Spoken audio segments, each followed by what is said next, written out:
Um, I'm here to talk about the Christmas program, and it's going to be at 4 p.m. on Sunday, December 15th.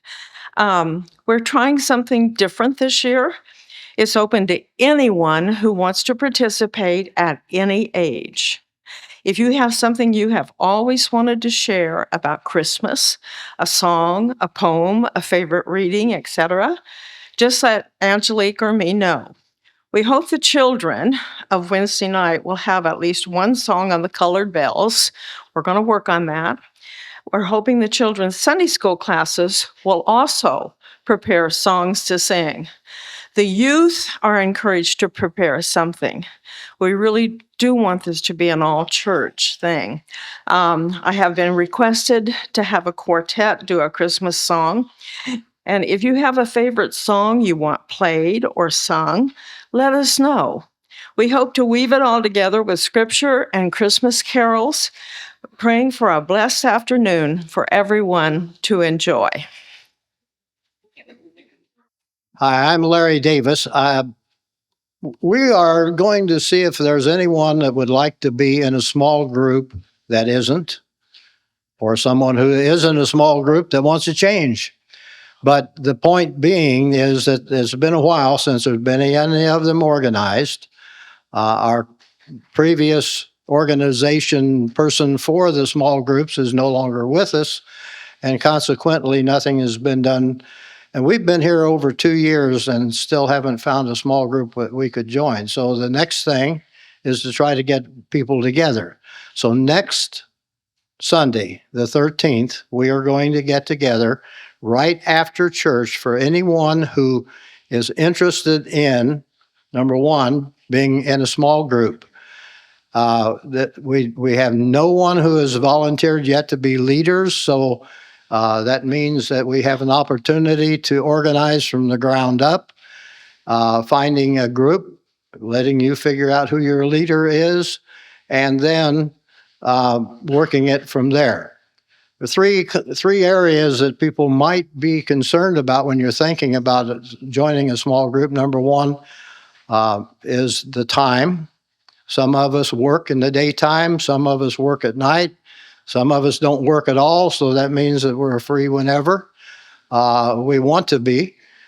The next thing is place. If you live in, say, the southern part of Harrisonburg or down to Bridgewater, probably you would not want to be in one that meets in, say, Mount Jackson. So the place is important. And then finally, the people. Some people want to be in with younger folks because they are and they feel like that's the way to do it. Some want to be in with older for the same reason. And some, like me, I would just as soon be in a group that's mixed so we can get information and feeling from both ends of the age scale. But it makes no difference. We've got to figure out who's interested first of all. So that meeting will start immediately after, and there's a note in your bulletin today, immediately after the service next week, right here in the sanctuary, and it will be as soon as it gets quiet enough back there for us to start a meeting up here. And it shouldn't be too long to get it started and get names and go from there.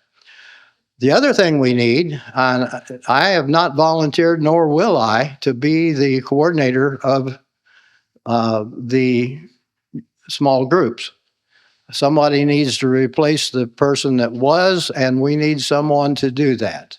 So you can come to the meeting and see what's going on or not. You can talk to Pastor Josh and let him know you're interested. But however, we do need someone to be a small group coordinator.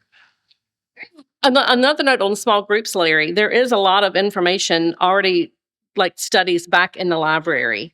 So you don't have to start from scratch, whoever is doing it. And our group doesn't necessarily have a leader. We all take that role. So don't think you have to be that person, because it can be a group effort. And shoulder tap people. I mean, if you want to be in a small group and you want to get to know somebody else better, shoulder tap them. That's how our group started, and it's been successful now for almost 10 years or more. So there's different ways to go about it. I am not volunteering, by the way, to be the small group leader. I have got my fingers in way too many things already. Speaking of which, fingers in too many things, about 20 years ago, if you're new to this church, and there are a lot of people that are, about 20 years ago, our church started a community Thanksgiving dinner. And it has continued even through COVID. Through COVID, we turned a little bit and we went from a sit-down meal to a drive-through meal. We've done that now for 3 years. We want to go back to having a sit-down meal. But I will tell you, it's going to take everybody to do that. Because Kay and I figured up last night, we can set 220 people at a setting back there. And so we need people to wait tables, to bus tables, to fill drinks, to host, greet people as they come in, to work the food line because we're going to have the buffet set up out here. So we have more room for people to sit back there, to help in the kitchen, to help prep the week of. Because Tammy usually takes off that whole week. She's not able to do that because she's using that week this week for her honeymoon. So, and I can't take off school that whole week.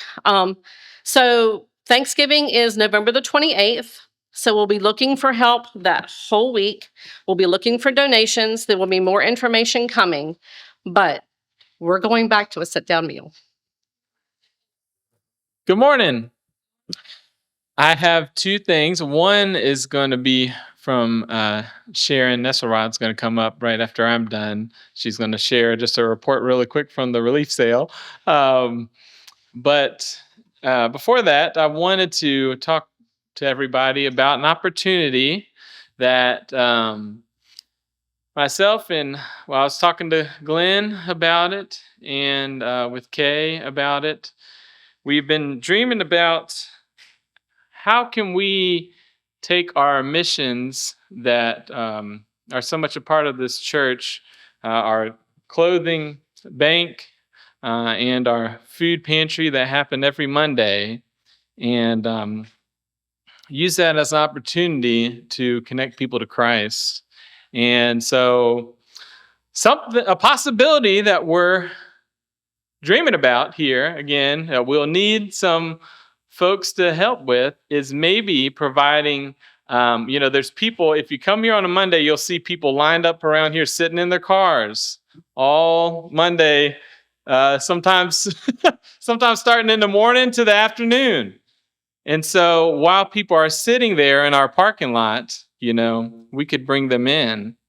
If somebody, or rather a group of people, could get together and maybe cook a meal or have a meal here somehow for them, bring them in here, and then what does that do? It invites them to sit down at the table, and then maybe some other folks, or even maybe some of the people that are cooking there, could sit down beside them, say, hey, how you doing? Get to know them. And a lot of these folks that come in to our clothing bank and our food pantry are regulars.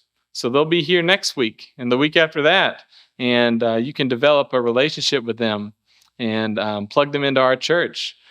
So if you have a heart for that kind of ministry and maybe the availability for that kind of ministry, I would love to talk to you about it and make something new together and bring some people to Christ. Sharon, you'll come up.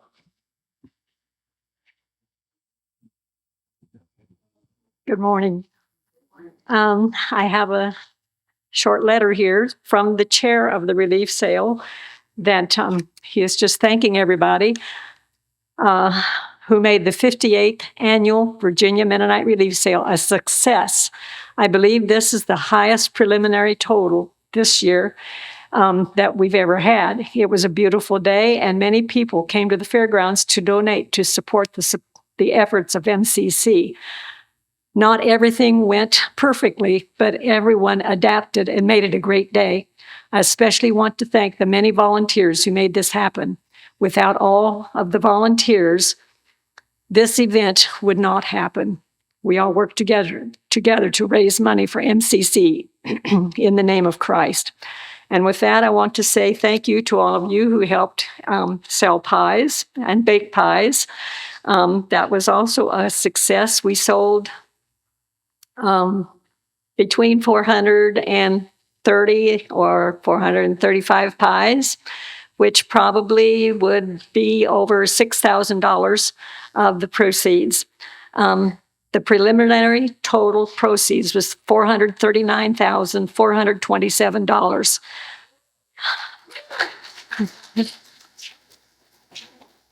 And that is in comparison to last year, which is $389,474. So it was a beautiful day for the sale, and it was a successful sale. The highest quilt sold for $3,900. And so it all goes to MCC. And I just thank you, along with the chair people of the sale, for all of you who helped in whatever way you did help. Appreciate it all.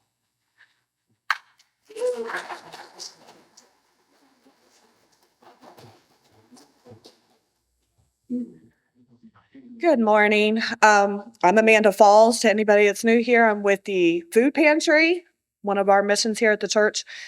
And next Sunday will be our monthly food drive. And we have decided for this month and next month that we would like to go along with the theme of Thanksgiving, providing sides for a Thanksgiving meal, such as stuffing, box stuffing, cranberry sauce, applesauce, anything that you think you would eat with your. Now, we do not need green beans. Please, no canned green beans, no canned corn. We are inundated with those things. But cranberry sauce, canned pumpkin or pumpkin filling for pies, or that kind of stuff. And if you're new here and you've not visited Pantry, we're open every Monday. We take clients from 1 to 5:30. And if you'd like to come and see what we do, or anybody else here who has not visited us or has never experienced what we do down there wants to come and see what goes on, we'd welcome you to come down. So thank you.